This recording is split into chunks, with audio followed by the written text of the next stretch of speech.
All right, I meant to record the Google Meet that I just did with you guys earlier, but I forgot. And so I do want to go back to and address a couple of topics that I didn't really address or didn't do a good job of addressing in the Google Meet. So I'm going to go back over topic 4 and topic 5, and hopefully this helps clarify any issues or questions you have. So topic 4 again deals with government debts and deficits. So you need to know the two tools of fiscal policy. So the two tools are taxes and government spending, and you need to know when the government uses those tools and what macroeconomic situations they'll use them. They'll use them when the government feels there's a recessionary gap. So when there's a lot of people out of work, businesses aren't hiring, people aren't spending as much money to try and get people to spend more money and get people back to work. What the government's going to do is they're going to engage in expansionary fiscal policy. This should be right on your organizer that you have. What you're going to have is a decrease in taxes, so people keep more of the money they earn, puts money back in people's pockets. And the government's going to spend more money on infrastructure projects, which is going to then increase their budget and push the budget more towards a deficit. So when the government engages in deficit spending, chances are they're spending more money and they're taxing less. Expansionary policy, it moves the government budget towards a deficit, which in the moment the government's not really concerned about. They're concerned about the recession that's taking place, and they'll get the economy back over the course of time and pay the budget down over the course of time, ideally. On the other hand, when the economy is in an expansionary gap, when prices are too high, think of short run equilibrium to the right or ahead of long run equilibrium. What the government's going to do there is they're going to try and decrease demand. They're going to try and reel the economy in, lower inflation, lower price levels, and they're going to do that by taking more from people, taking more of people's paychecks and increasing taxes, and they're going to spend less. They're going to stop spending as much money on infrastructure projects, the military, healthcare, education.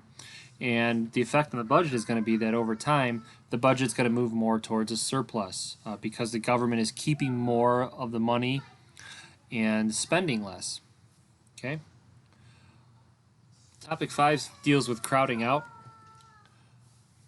And crowding out connects pretty well to the last topic, topic 4, because it deals with expansionary fiscal policy. There's a couple ways the government can do this, and you guys mentioned both of them. They could increase taxes, and they could use the increased tax revenue to pay off this project. Picture there is from an act passed by President Obama in 2008 to get the economy going. Most commonly, though, what they do is they borrow money. They borrow the money, and the effect this has is that when the government borrows the money, this increases the demand for loans, for bonds. The government will put bonds out into the market. Remember, bond is just a security, an IOU that the issuer, in this case the government, is going to have to repay. And then when the government does that, when they're taking out more loans, they're taking out a bigger chunk of the loan market. They're taking up more of those loans that could have been given to private investors, individuals, businesses. And so because of that, the demand for loanable funds is going to increase, which pushes the real interest rate up and to the right, an increase in the real interest rate. And so one of the things I didn't really talk about here, I mentioned how this can crowd out, push out private investors and businesses because of the higher interest rate. But another effect it could have here is its effect on aggregate demand. Think of the components of aggregate demand. And this goes all the way back to Unit 2 and Unit 3 when you think about consumption, investment, government spending, and exports minus imports. And so when the government is demanding more loans and increasing interest rates, this is going to have an adverse or negative effect on investment, that I in the component of aggregate demand, or real GDP. Because businesses borrow more to build factories and buy equipment when interest rates are lower. Think about it. You're going to take that loan out when the interest rate is lower. And you're going to be a lot more adverse to taking out a loan when interest rates are higher. Same thing holds true for businesses. When businesses want to invest in their own business, buy land, buy equipment, hire employees, things like that, a lot of times they borrow money. And so if interest rates are higher, crowding out effect, investment is going to decrease.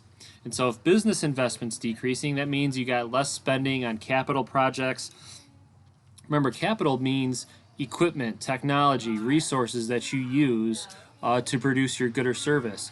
So if you wanted to use, like, for example, Dean Foods, which makes a lot of the ice cream and milk and dairy and vegetables that we eat and consume.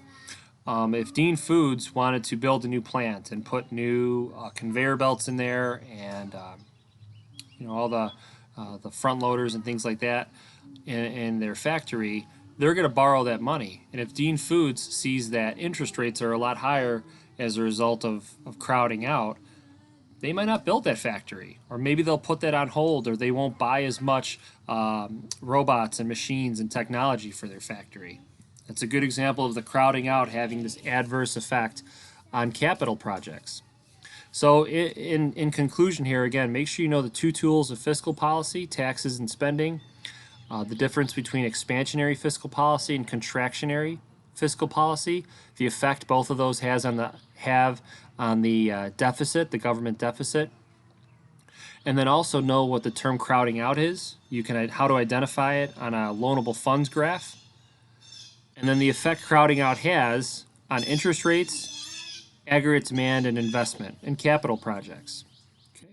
So hope this helped, and I'll talk to you guys soon.